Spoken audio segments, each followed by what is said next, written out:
Well, good morning, everyone. I'm Jan Erickson from Stepping Aside, and welcome to Somewhat Daily Tarot and Rune for the 14th day of May, 2019. Well, it's a 5-day and a 5-month, so change is afoot. The 3 years, so how are we going to manifest that change? Yesterday was interesting.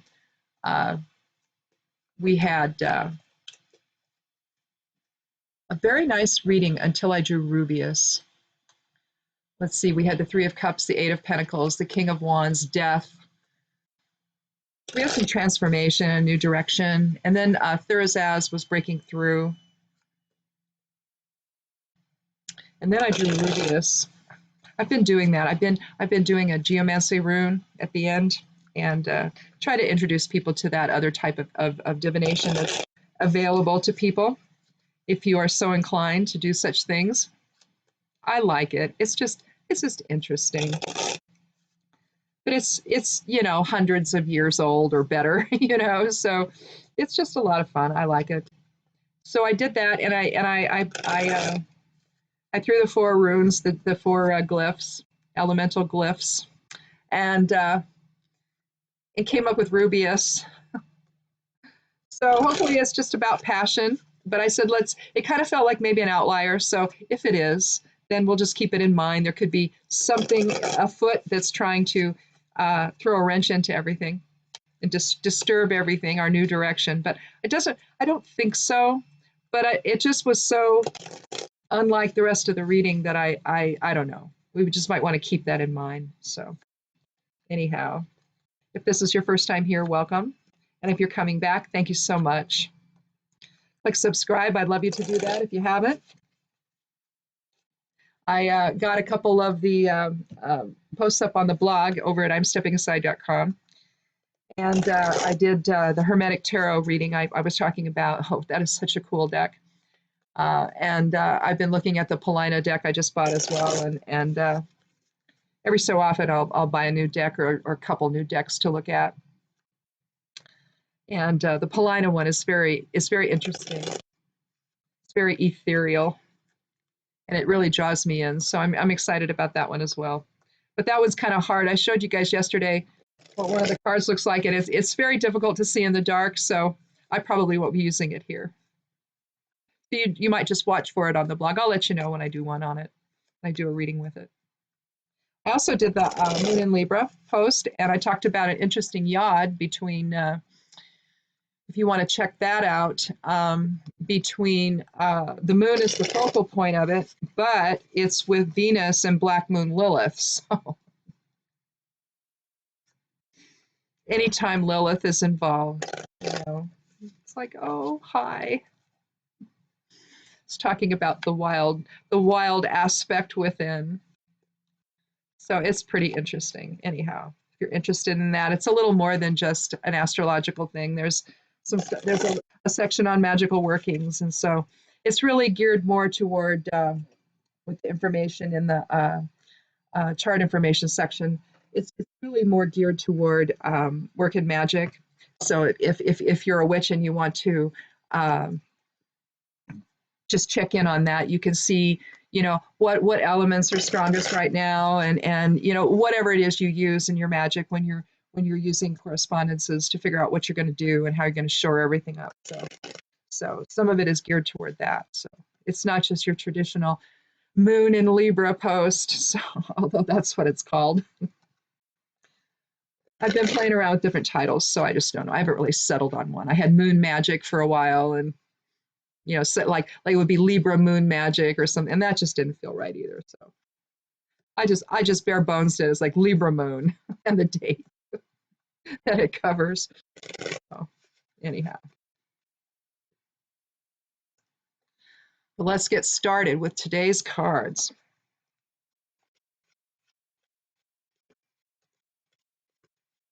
See how we're going to manifest change. Well, we have the Emperor.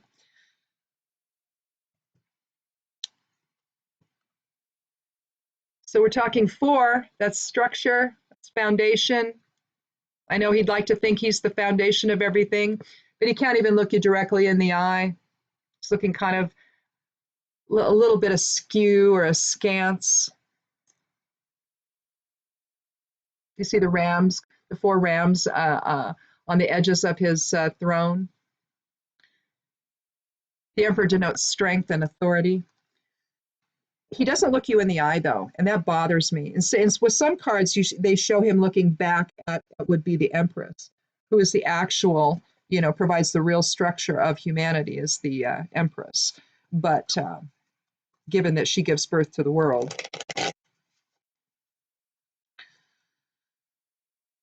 But the emperor is involved, or he likes to be. But all we know right now, this is a major card. It's a major arcana card, so it's a soul card, and it's basically talking about how are we going to express authority. Or it could indicate someone of authority, and something's up with that person. But let's take a look and see at the next card and see what it has to add to this. You never really know what's on the emperor's mind because he's not looking directly at you.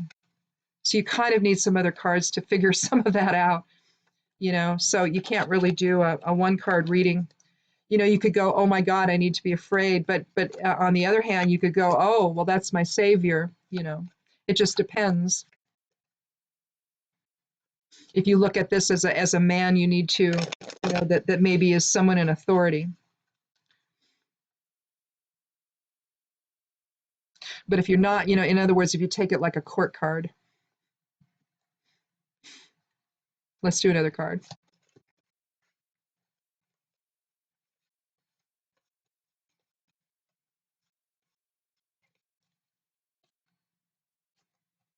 Well, we have the Tower.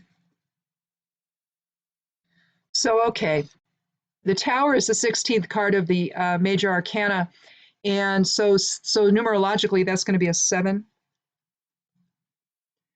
And that's going to be a card of balance, balancing dark with light. And in a sense, it kind of even looks like the scales, doesn't it? With the top of the tower blowing off being the center point and the two people falling as both pans. This is actually a positive card. It means that we're breaking through something. Yesterday, we were breaking through with Thurisaz. We had the Three of Cups, Eight of Pentacles, King of Wands, Death, and Thurisaz. And it was a 13-day. So, again, structure. So if we're going to look at this in a progressive fashion, yesterday then was breaking through to a new direction. But here we have somebody who may be trying to get in the way of that with the emperor, but situation is going to be beyond the emperor's control. And it's going to, in other words, like water seeking its level, the tower is going to blow apart, and we're going to come out in a different place here. Now, you could look at this literally and say that the emperor is blowing things up, which one could say so, societally, at least in this country. On the other hand, it doesn't feel that way. It feels like everything is blowing up around the emperor. And it is. Truth has a funny way, doesn't it? Of coming out. And last year was an 11-year, and so it was all about illumination. This year is a 3-year, and so it's about manifesting, whatever it is we learned, and we continue to learn. If things are a mess, do you leave them that way? Or do you try to clean it up or manifest something new that isn't so much of a mess? And so it feels to me like we're bringing our structure back into balance. We're bringing our foundation back into balance. No matter how we have to do that, we have to blow the lid off of it. We have to see the truth. The emperor may not be happy about that, but that's just too bad. Because at this point, the issue I have with the emperor and the fact that he's not looking directly at us, we're not part of his experience. In some decks, again, they draw him as looking back at the Empress. If you were to lay the majors all out in order, you would see him looking back at the Empress while she looks at us directly. We're part of her existence. she sees the greater aspect of self as in her creation of humanity. So with the Empress, she's really the goddess presence within, isn't she? Whereas the Emperor is, again, like an outlier, like yesterday's Rubeus, the geomantic glyph that I drew, with passion and that can be unconstrained, that can be out of control. It really is more about manifesting his own desires and his own needs and his own passions, and not so much about the greater aspect of self or the greater humanity that he governs. Let's draw another card.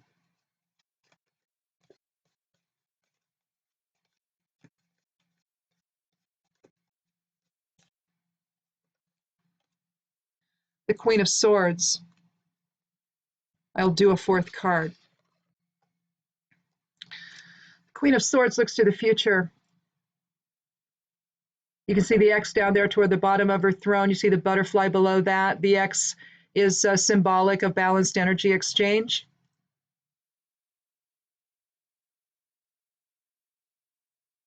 Clouds swell up all around her there. She's cutting through illusion. She's cutting through the crap of life. Queens are really, well, I like the princesses or the pages, and I like the queens. Knights can be questionable. I don't care for the kings. But the Queen of Swords is an air element, represents the air element, and so our intellectual presence, our communication, reason, our intellect, all of that.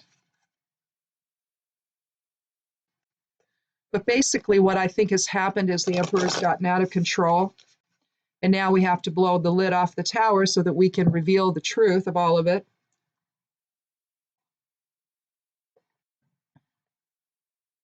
And the Queen of Swords is here to cut through the crap of all of it that he wants us all to believe. Look, you know, here's what happened, okay? And I wish that these could all be about our personal lives, but I don't think that's what this one is. Right now we're coming to a kind of a, I don't know if you want to call it a crest or the event horizon or whatever you want to call it. The Mr. Mueller was not investigating collusion. I realized that the guy in the Oval Office, the intended target of all of this was, and I see it that way. You know, we can spin it any way we want to, but he wants to call it collusion because he knows that that word means nothing, that that's not a crime. Collusion is part of obstruction, though, but he decided to talk about it in a way and every single second of every day and brainwash everybody into thinking that this is all about collusion, and when they can't prove collusion, or because the some office at DOJ years ago decided, oh, we're never going to indict a sitting president. Well, okay. You can say that you're exonerated, except he's not. That is not what even the unredacted aspects of the report, all the unredacted stuff showed that there was definitely obstruction. So the intelligence report, however, that is not out, that's the one that's going to tell us what we need to know. It's going to give us more of the details of all of it. So we're not done. The Mueller report coming out was never the end of anything. So I realize that the Emperor here wants to define the narrative as being only about, you know, about being so-called being exonerated when he was not. I know he wants to define it all that way so that that's how people think of it, but the facts are out. The tower, the lid is blowing off the tower.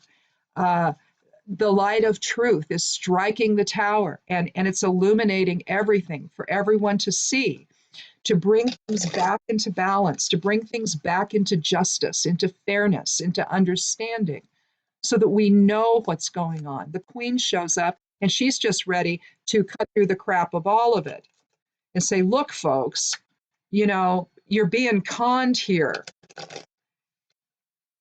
The fact that her sword is pointing upward to spirit illustrates that we have to choose a level of discernment that stands up away from the chaos, stands up away from the fray, so to speak. And so you want to choose a perspective that looks at the entire thing, not just what this guy is telling you about. Because this guy can't even look you in the eye. See? It's like he's telling you with his fingers crossed telling you what he wants you to believe with his fingers crossed behind his back. Except that's not how he does it. He does it by repetition. He does it on Twitter. He does it in the campaign rallies. The endless slogans, continual, it's brainwashing, it's mind control techniques. Trying to get everybody to believe this. Look over here. It's like the Wizard of Oz, the man behind the curtain. Ignore the man on the stage. Ignore everything else, all the truth that's around you, and believe only him. And now the Tower is here.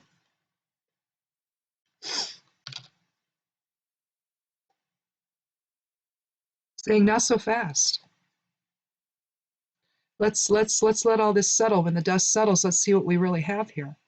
Let's see what really happened. If he's exonerated, fine. This is what it is. But when someone works so hard to tell you what it is he wants you to believe, that's the first sign you need to believe something else, or at least step back and wait and don't form any opinions. Never believe what people want you to believe. Find out for yourself. Well, I dropped the third card in that one. That was the Page of Pentacles. Let's do one more card. 5, 6, 7, 8, 9, 10, 11, 12, 13. And I take the 13th card. If you haven't been here before, I was born on the 13th and it figures prominently in my life. So anyhow, I just take the 13th card when I want things to be really random. But here's the Ace of Cups.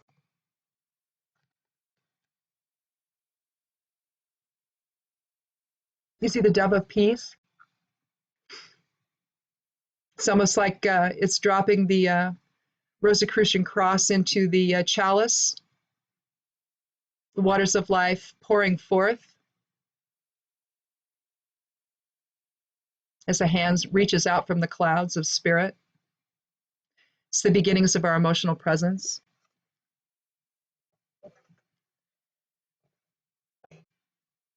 It's the beginnings of abundance and purity.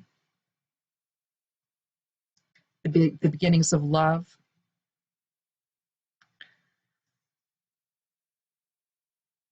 And I think that the directionality here matters because, you know, the Queen is looking in the direction of the Ace now, and she's not paying attention to the Emperor at all.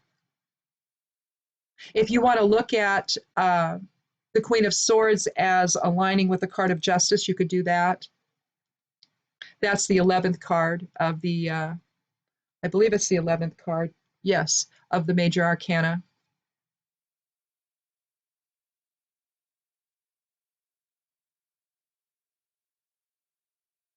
Let's do a rune.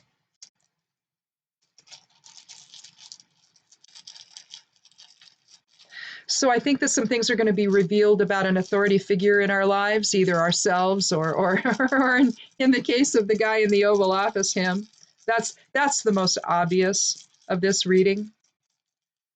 You know, when you've got two majors right off the bat, it's either something that's really serious in our lives, is telling us that, or it's something greater than ourselves. And it's usually, I mean, right now, the most obvious is what's going on in our country.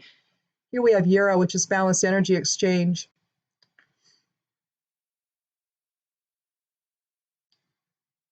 It's an expression of as above, so below energies, integrating with one another. It's actually,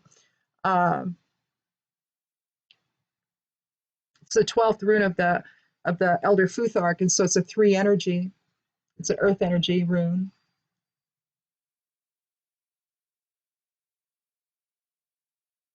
Some people draw it the opposite way. I'm right-handed, so I do it this way. I've seen it done both ways. I'm like, well,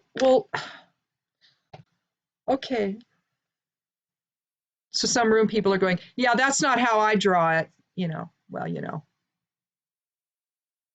anyhow, Euro means year.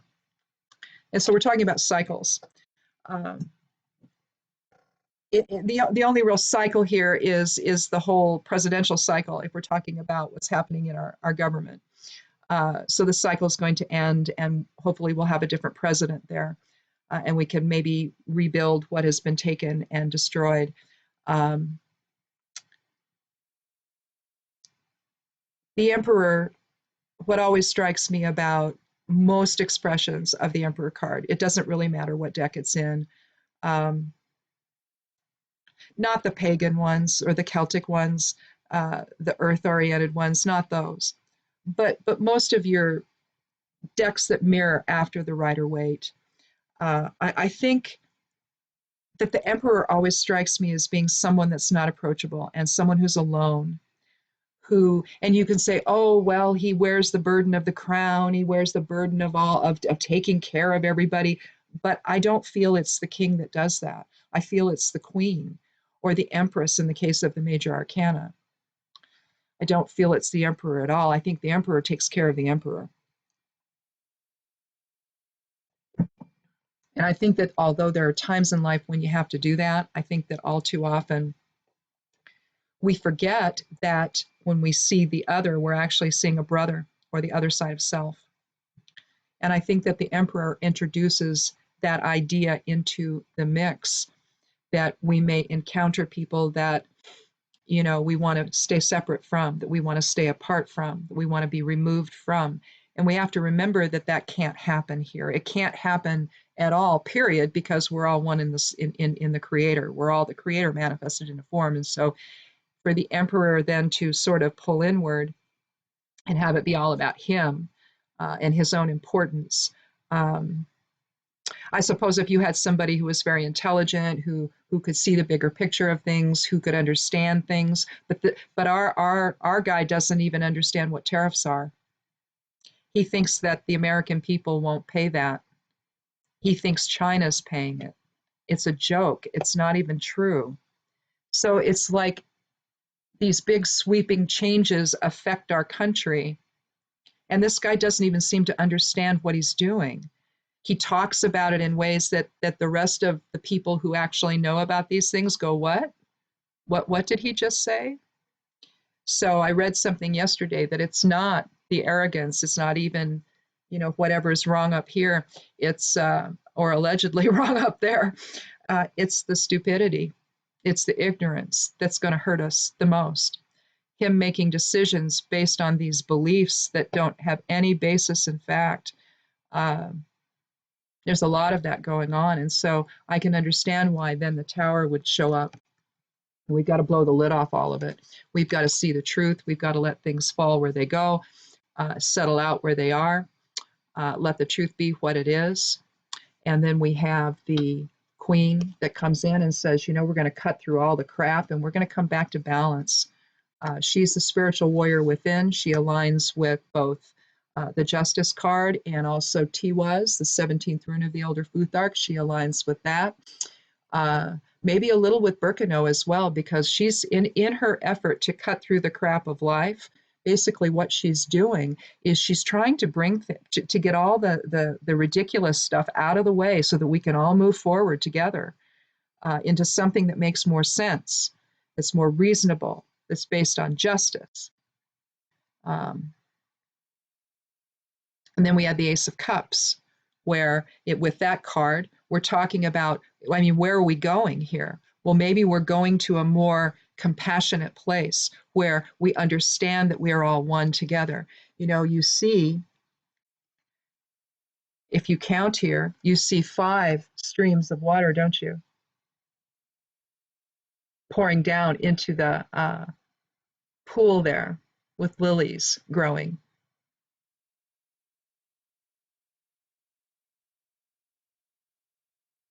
This is about another key word for 5, not just change, but is fulfillment. And so here we find fulfillment in compassion with others, in love and abundance with others. And then we see Yira bringing balanced energy exchange, as above, so below, invoking spirit into our everyday existence and interactions with one another. I've got a few minutes left. I'm gonna dare to do a geomancy glyph. Let's get this on here. So we have in the fire, we have 1. For air, we have 1. Earth, we have 1. And water, we have 2. So that we're talking, okay, this is why this is funny. And if you know geomancy, you're going to find this hilarious. So yesterday was Rubius, all right? Today is Pur. Pur, you've got Puella and Pur. Pur is the boy, Puella is the girl. And so you're talking about youthful energy.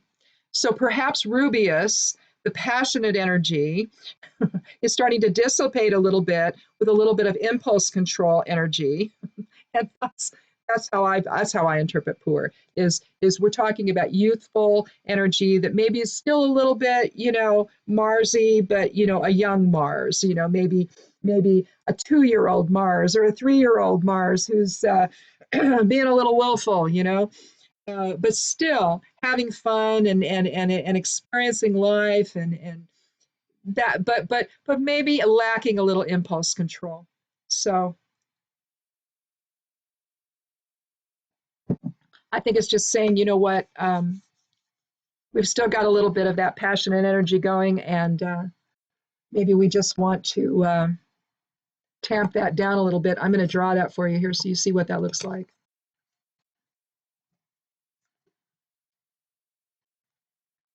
I'll leave the Rubius one up there as well. But you have four of the elemental. Essentially, I do them as runes, and they go in the order of fire, air, water, and earth. When you draw them out, you put them in their order. You throw them. You're either choosing one that has a dot on one side or two dots, whichever one comes up. And so in this case, I had 1, 1, 2, and 1 over here, and that's Pur. Yesterday was Rubius.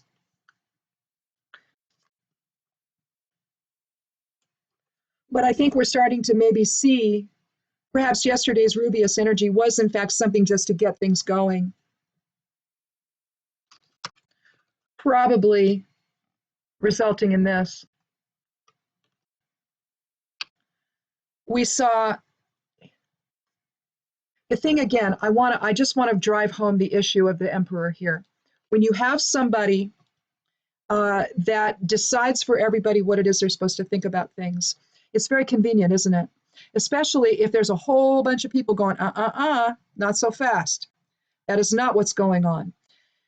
But we're supposed to believe this other guy who's the focus of all of this, like, oh, no, I'm the victim. No, I don't think so. I don't think that's what's really going on here. And I think that what you're seeing is maybe truth coming to the surface here.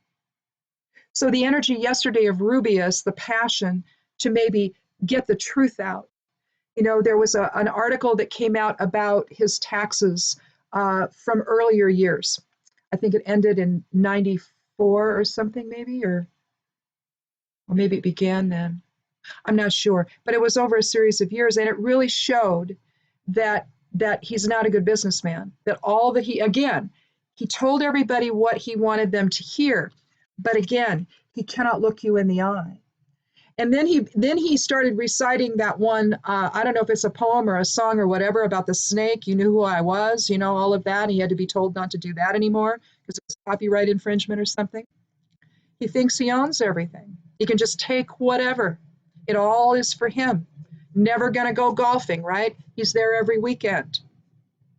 At our expense, folks, our expense.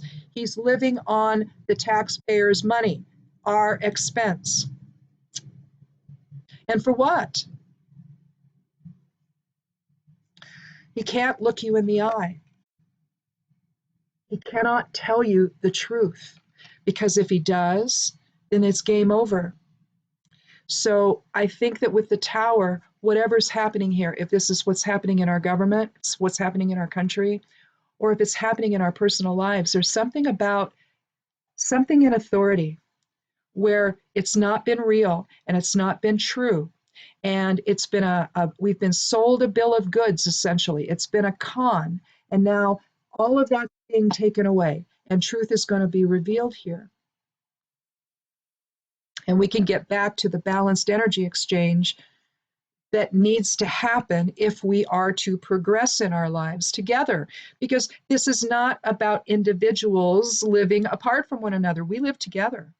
I mean, this country, named the United States of America, is the quintessential example of what that can be like, of the diversity of experience, the diversity of cultures living here, making this place, enriching this place, into making it into something that is so much greater than we can ever be apart. That was what this experiment was ultimately all about. And, or at least it became that for many people. And I think that we just need to get back to that. But when somebody wants to tell you how things are, when everything around you says it's not, you got to pay attention. He's lying. That's what this is. And the truth is going to be revealed. So I hope this is not happening in your immediate personal life, because what's happening countrywide is stressful enough. But if it is, and it's how you're managing your authority, if you're doing it in a way that is deceptive, just know that that's going to be ending. Deception never lasts forever. It may take a while, but it never lasts forever. And I think that we're in that yesterday's new direction. Last week, it was a similar thing. We're heading in a different direction, and it's going to be based on truth and awareness and understanding of what's really going on. So allowing us then to cut through the crap of it and then move back together as one. So anyhow, well, cool. I've been trying to keep these right around 30 minutes at least, or at the most rather, and I'm at 32, so I did pretty well. Anyhow, thank you so much for stopping by. Do check out the blog at imsteppingaside.com. It's called Stepping Aside. And click subscribe. I'd love you to do that. Have a wonderful day, and we'll see you tomorrow. Be good to yourself, be good to one another, and blessed be.